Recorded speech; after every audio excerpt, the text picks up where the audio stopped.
The and winner इनका लाडला बनाया जाएगा करणवीर में से या विवेन में से, रजत को निकालेंगे। तो भाई रजत दलाल के जितने भी फैंस हमारे दिल्ली एनसीआर से जो हमारे भाई हैं, जितने भी दुखी हो रहे दुखी ना हो, क्योंकि विनर हमारे लिए रजत ही है। ये बिग बॉस का एजेंडा शुरू से चलता आया है। आज मैं आपको बताता हूँ सारी सच्चाई।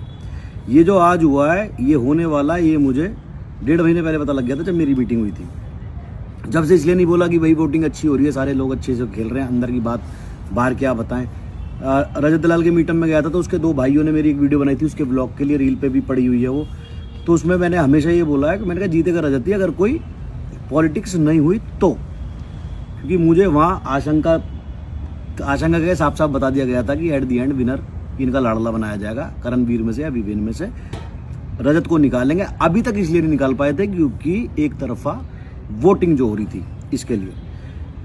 हमेशा से ये होता है। बादे भाई कहते भाई एलविश विनर बना था, तो एलविश का जो सीजन था उसमें एलविश के साथ टक्कर पे जो था वो था पुकरा इंसान, जो कि एक यूट्यूबर है। तो वो था यूट्यूबर वर्सेस यूट्यूबर, इसलिए एलविश को जिताया। उसके बाद हमारा यूके राइडर गया, क्या हुआ, जोकर का मुंह लगा के उसके मीम्स बनवा दिए, उसको बाहर कर दिया। फिर दूसरे अगले सीजन में कटारिया गया, हमारे तेल का भाई भी गए थे। उसके बाद आज देख लो रजत के साथ यही हुआ है। आगे आने वाले जितने इन्फ्लुएंसर इस कवाड़े शो में जाएंगे भाई, उनके साथ भी यही होगा, चाहे मैं हूं या कोई भी हो। एडवांस में बता दूं, जिसको ना जाना हो मत जाना, समझदारी दिखाना ना जाके। क्योंकि इन्फ्लुएंसर्स को यूज किया जाता है सिर्फ और सिर्फ वोटिंग के लिए, क्योंकि पता है दिल्ली एनसीआर की जो जनता है वो थोड़ी सी इमोशनल है, भाईचारे को लेके बहुत ज्यादा वो है, अपने समाजों को लेके बहुत ज्यादा वो है। अब रजत को कितने सारे इन्फ्लुएंसर सपोर्ट कर रहे थे, हम भी कर रहे थे और बहुत सारे भाई हमारे सपोर्ट कर रहे थे।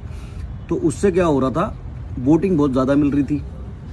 खाली रजत के लिए पूरे दिल्ली एनसीआर ने शो देखा, उससे टीआरपी मिली, बिग बॉस को फायदा हुआ, कलर्स का स्पॉन्सर्स उनको मिले, टीआरपी दिखा के बड़े बड़े बहुत सारे ब्रांड्स मिल जाते, बहुत सारा पैसा मिल जाता। मतलब बिग बॉस का कोई खर्चा भी नहीं होता, इतना पैसा मिल जाता स्पॉन्सर से। तो यही होता है और यही होता रहेगा। तो भाई जो भाई दुख मना रहे, दुख मत मनाओ, विनर हमारे लिए रजत ही है। क्योंकि आप सबने देखा किस तरह से वो खेला है और किस तरह से उसके साथ चीटिंग हुई है। तो ऐसी चीटिंग होती आई है, ऐसी चीटिंग होती आएगी। बस तो भाई यही कहना है, जो भाई दुख मना रहे हैं, मैं अभी देख रहा हूँ, मुझे भी स्टोरीज टैग हो रही है जिनपे वो रोने वाली इमोजी लगा के और रोने वाले गाने। अरे कोई ज़रूरत नहीं है, कोई दिक्कत नहीं है, बहुत बढ़िया खेला है। और जो हमें रिप्रेजेंट करा है ना अपनी जाट कौम को या हिंदू समाज को या पूरे दिल्ली एनसीआर को। कुछ मेरे मुस्लिम भाई नाराज होते हैं इसमें हिंदू वाली बात कहाँ से आ गई। हिंदू वाली बात मैं इसलिए बोल देता हूँ कि मेरा कहने का मतलब ये होता है कि हम लोग आपस में कितने भी लड़ें, जब बात एकता की आती है तो हम सारे एक हो जाते हैं। आपके खिलाफ कोई हेट नहीं है, आपसे कोई वो नहीं है, बैर नहीं है। तो जितने भी भाई हमारे दुखी हो रहे हैं, दुखी ना हो, विनर हमारा भाई है। और हमारे दिल में कोई बात नहीं, आगे बहुत शो आएंगे।